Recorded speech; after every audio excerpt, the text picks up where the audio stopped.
नमस्कार दोस्तों, स्वागत आपका एक बार फिर से आपके अपने YouTube चैनल सुपर गणित 2.0 पर। तो जैसा कि दोस्तों आपको पता है कि हम हमारी इस वीडियो में कवर करने वाले हैं कि मैट्रिक्स की आखिर गुणा और जोड़ यानी कि एडिशन और मल्टीप्लिकेशन पे क्या क्या प्रॉपर्टीज होती हैं, उनके क्या क्या गुण होते हैं। कि इससे पहले वाली वीडियो में हमने कवर किया था कि आखिर दो मैट्रिक्स की गुणा कैसे की जाती है, उनकी जोड़ कैसे की जाती है और उनकी घटा कैसे की जाती है।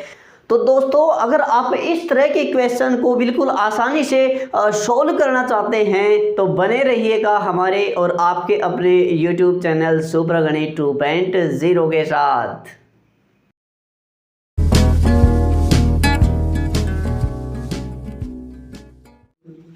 तो चलिए दोस्तों देख लेते हैं कि सबसे पहले हमारा जो एडिशन होता है, जोड़ होता है, उसकी क्या क्या प्रॉपर्टी यानी कि उसके क्या क्या गुण होते हैं जो कि हमसे पेपर में सबसे ज़्यादा सीधे पूछ लिए जाते हैं। तो सबसे पहले दोस्तों मैंने यहाँ पे लिखा रखा है कॉम्यूटेटिव लॉ। नाम से इसके घबराना नहीं है। कॉम्यूटेटिव क्या होता है आखिर? कॉम्यूटेटिव का देखो अगर कोई हिंदी में पढ़ रहा हो ना तो इसका बोलते हैं कर्म विनिमय नियम। क्या बोलते हैं? कर्म विनिमय नियम। तो दोस्तों इसके नाम से बिल्कुल भी मत घबराना है, बिल्कुल सिंपल से सिंपल चीज़ है। देखिए क्या होता है कि अगर हम किसी एक मैट्रिक्स को दूसरी मैट्रिक्स के साथ जोड़ते हैं ना, क्या बोला मैंने? अगर आप किसी मैट्रिक्स को दूसरी मैट्रिक्स के साथ जोड़ते हो ना, जैसे कि आपने पहली मैट्रिक्स को दूसरी मैट्रिक्स के साथ जोड़ा या फिर आप दूसरी मैट्रिक्स को पहली मैट्रिक्स के साथ जोड़ते हैं तो ये हमेशा बराबर आते हैं। इस कॉम्यूटेटिव लॉ का केवल इतना ही मतलब है। लेकिन आप तो बोलोगे कि सर ये तो कोई बताने की बात नहीं थी, ये तो बिल्कुल सिंपल सी बात, 2 में 3 जोड़ लो या फिर 3 में 2 जोड़ लो, आना तो 5 ही है। तो देखिए दोस्तों ये वैसा नहीं है। इस पे क्या होता है, इस पे बेस्ड क्वेश्चन प्रीवियस ईयर में आया हुआ है, इसी करके मैं आपको ये प्रॉपर्टीज सिखा रहा हूँ।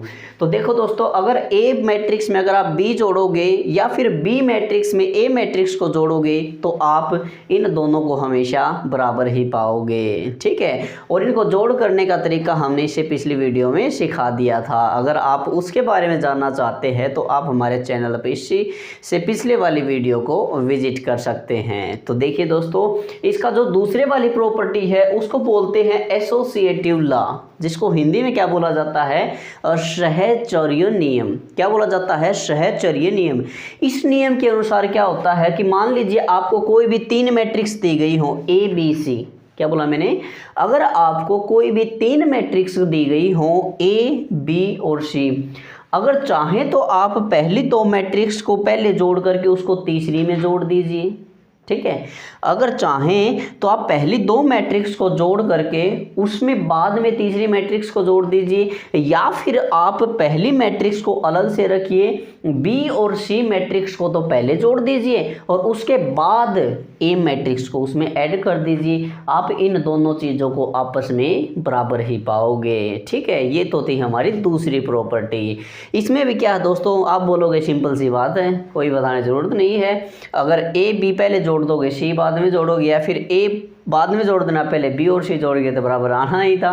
मैं फिर से वही बात बोलूँगा दोस्तों कि ये आपका पेपर में पूछा जाता है। तो दोस्तों चलिए चलते हैं इसकी तीसरी प्रॉपर्टी पर। इसकी तीसरी प्रॉपर्टी कहती है एग्जिस्टेंस ऑफ एडिटिव आइडेंटिटी। ये है ना हमें योग के तत्समक प्रभाव के बारे में बताती है कि योग का तत्समक प्रभाव यानी कि एडिटिव आइडेंटिटी। मैं आपसे फिर से यही बात बोलूँगा कि इनके नाम से घबराने की ज़रूरत नहीं है, बस आप इनकी केवल इन प्रॉपर्टीज़ को याद रखिएगा कि a plus b equal to b plus a होता है, a प्लस बी ब्रैकेट में प्लस सी इक्वल होता है a plus bracket b plus c, ठीक है। तीसरे पे चलते हैं एग्जिस्टेंस ऑफ एडिटिव आइडेंटिटी। इसमें क्या होता है दोस्तों, देखो ये आपको जीरो दिख रहा ना आपको, जीरो, ये जीरो भी क्या होता है कि मैट्रिक्स होता है। अगर आपको ध्यान हो ना, हमने हमारी दूसरी वीडियो में जिक्र किया था कि आखिर टाइप्स ऑफ मैट्रिक्स में जीरो मैट्रिक्स क्या होता है। वहाँ पे हमने बताया था कि जिस मैट्रिक्स के अंदर सभी के सभी एलिमेंट्स क्या हों, जीरो हों, उसको जीरो मैट्रिक्स बोलेंगे, सॉरी। तो अगर हम ए मैट्रिक्स चाहे कोई भी नंबर वाली कोई भी मैट्रिक्स हो, अगर उसमें जीरो मैट्रिक्स को ऐड करेंगे या फिर किसी जीरो मैट्रिक्स में किसी अन्य ए मैट्रिक्स को ऐड करेंगे तो हमेशा उस मैट्रिक्स पर कोई प्रभाव नहीं पड़ेगा। अब फिर से कोई प्रभाव नहीं पड़ेगा।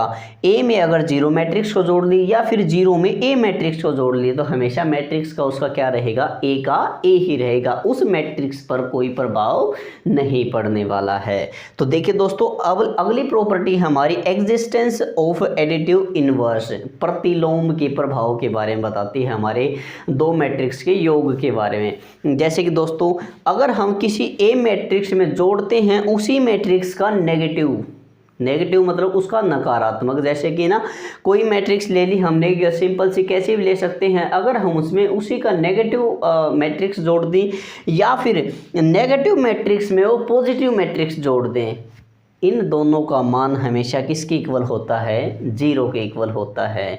तो दोस्तों ये थी हमारी योग की 4 प्रॉपर्टी। हम सबसे पहले फिर से एक बार रिवीजन ले लेते हैं। इसका पहली प्रॉपर्टी थी कि अगर आप ए मैट्रिक्स में बी को जोड़ दीजिए या फिर बी मैट्रिक्स में ए को जोड़ दीजिए, हमेशा क्या रहेगा, बराबर रहेंगे दोनों तरफ इक्वल के साइन।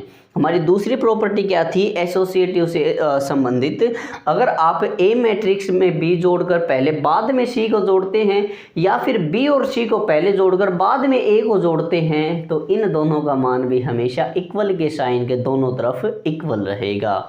अब देखिए जो तीसरी प्रॉपर्टी थी वो क्या थी कि अगर आप किसी मैट्रिक्स में जीरो मैट्रिक्स को ऐड करते हैं, अगर आप किसी मैट्रिक्स में जीरो मैट्रिक्स को ऐड करते हैं या फिर जीरो मैट्रिक्स में किसी अन्य मैट्रिक्स को ऐड करते हैं तो उस मैट्रिक्स पर कोई प्रभाव नहीं पड़ेगा।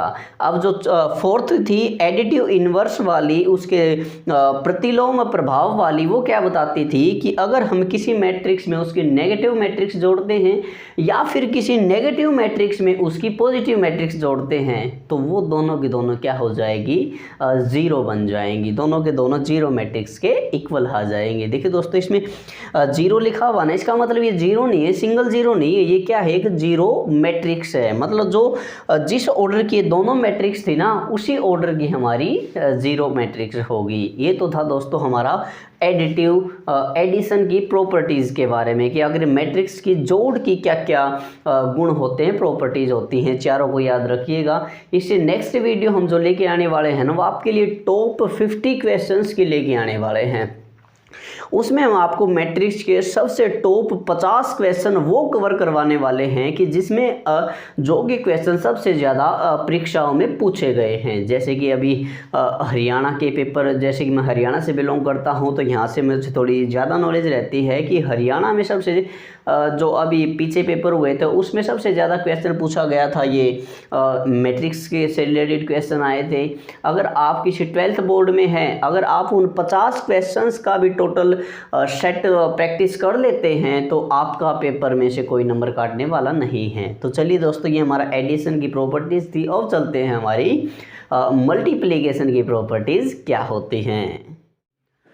तो चलिए दोस्तों देख लेते हैं हमारी मल्टीप्लिकेशन पर आधारित उसकी क्या क्या प्रॉपर्टीज़ होती हैं। तो सबसे पहले दोस्तों हमने यहाँ पे लिख रखी है कि आखिर एसोसिएटिव लॉ क्या होता है, सहचर्य नियम। आप दोस्तों बोलोगे कि सर ये तो हमने सुना सा लग रहा है। अरे यार अभी थोड़ी देर पहले तो सुना आपने जब हम मैट्रिक्स की जोड़ वाली प्रॉपर्टीज पढ़ रहे थे, एसोसिएटिव लॉ, जहाँ पे आप देख रहे थे कि इन दोनों के बीच में, इन तीनों के बीच में प्लस आया हुआ था, लेकिन उन्हीं को मैंने यहाँ पे बदल कर क्या कर दिया है, गुणा कर दिया है। तो दोस्तों जोड़ व गुणा में एसोसिएटिव लॉ कॉमन होता है कि जैसे कि आप अगर कोई भी 3 मैट्रिक्स लेते हो, अगर उन पहले 2 की पहले गुणा करके बाद में तीसरी के साथ गुणा करते हो या फिर आप बाद वाली 2 की गुणा करके बाद में पहली के साथ गुणा करते हो तो इन दोनों की मान हमेशा इक्वल रहता है। ठीक है दोस्तों।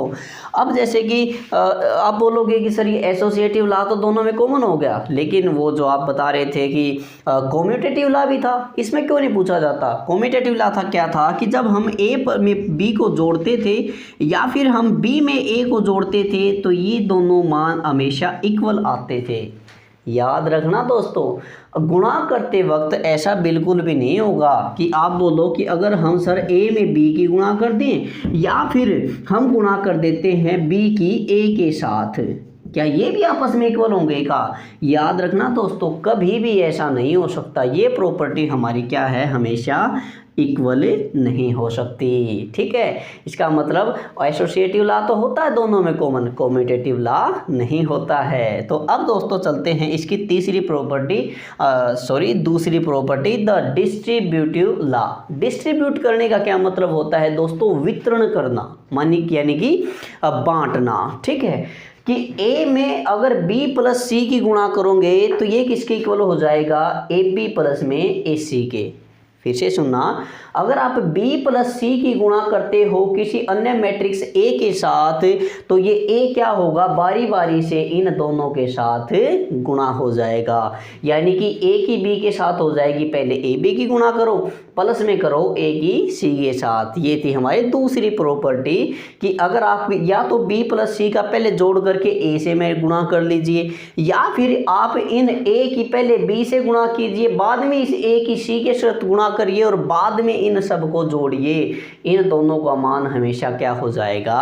इक्वल हो जाएगा। ठीक है, ये तो थी हमारी दूसरी प्रॉपर्टी। अब चलते हैं इसकी लास्ट एंड थर्ड प्रॉपर्टी पे। थर्ड प्रॉपर्टी क्या बोलती है इसकी? The existence of multiplicative identity, यानी कि मैट्रिक्स के तत्समात्मक गुणों के बारे में समझना। मल्टीप्लिकेटिव आइडेंटिटी के बारे में। तो दोस्तों यहाँ पे देखिए हमने क्या लिख रखा है, I into A equal to में A इंटू आई। अगर आप हमारे रेगुलर व्यूवर्स हैं तो आप इस I को देख करके पहचान गए होंगे कि ये I क्या है। तो दोस्तों ये I है एक आइडेंटिटी मैट्रिक्स। हमने इससे पिछले वाली पार्ट 2 में बताया था कि टाइप ऑफ मैट्रिक्स के बारे में, कि आखिर मैट्रिक्स की कौन सी टाइप्स होती हैं। इसको हमने नाम दिया था आइडेंटिटी मैट्रिक्स, जिसमें सभी एलिमेंट 1 1 होते हैं डायगोनल में और रेस्ट सब क्या होते हैं? 0 होते हैं। तो दोस्तों अगर आप किसी आइडेंटिटी मैट्रिक्स के साथ A की गुणा करते हैं, या फिर आप किसी A की गुणा करते हैं किसी आइडेंटिटी मैट्रिक्स के साथ, तो हमेशा क्या रहेगा? वो आपकी सेम रहेगी A के साथ। ठीक है, तो दोस्तों ये थी हमारी तीनों की तीनों प्रॉपर्टीज। पहली प्रॉपर्टी क्या थी? एसोसिएटिव वाली, कि A गुणा C बराबर A गुणा में B गुणा C, यानी कि जो ब्रैकेट दे रखे है उसको पहले सोल्व कर दो और बाद में बाद वाले से गुणा कर दीजिए। ठीक है, इन दोनों का मान हमेशा इक्वल रहेगा। पहली एसोसिएटिव की थी। दूसरे वाली प्रॉपर्टी कौन सी थी हमारी? डिस्ट्रीब्यूटिव लॉ, वितरण वाली। या तो आप पहले B प्लस C का जोड़ करके A से गुणा कर दो, या फिर AB प्लस में AC कर दो। ये दूसरे वाले तो हम पहले बताने भूल ही गए कि अगर आप A प्लस B की C के साथ गुणा करते, ये भी इक्वल होगा AC प्लस BC के। समझ गए ना दोस्तों? अब चलते हैं इसकी फाइनल पेज की एग्जिस्टेंस ऑफ मल्टीप्लिकेशन। हमने क्या बताया था कि अगर आप किसी आइडेंटिटी मैट्रिक्स की गुणा करते हैं किसी अन्य मैट्रिक्स के साथ, या फिर किसी अन्य मैट्रिक्स की गुणा करते हैं आइडेंटिटी मैट्रिक्स के साथ, सेम बात है, केवल वही मैट्रिक्स रह जाएगी आपने जिसकी गुणा आइडेंटिटी मैट्रिक्स। ये तो थी हमारी तीनों की तीनों प्रॉपर्टीज मल्टीप्लिकेशन के ऊपर। हमने आपको मैट्रिक्स के गुणा और जोड़ के ऊपर जो जो प्रॉपर्टी बनती थी ना, और जिसके ऊपर ज़्यादातर सवाल पूछे जाते थे, वो हम यहाँ पे करवा चुके हैं। तो दोस्तों अगर आप इस चैनल पर नए आए हैं तो चैनल को सब्सक्राइब जरूर करें, और अगर आपको हमारा लेक्चर पसंद आया हो तो चैनल पर एक लाइक देकर हमारे उत्साह को ज़रूर बढ़ाइएगा। धन्यवाद दोस्तों।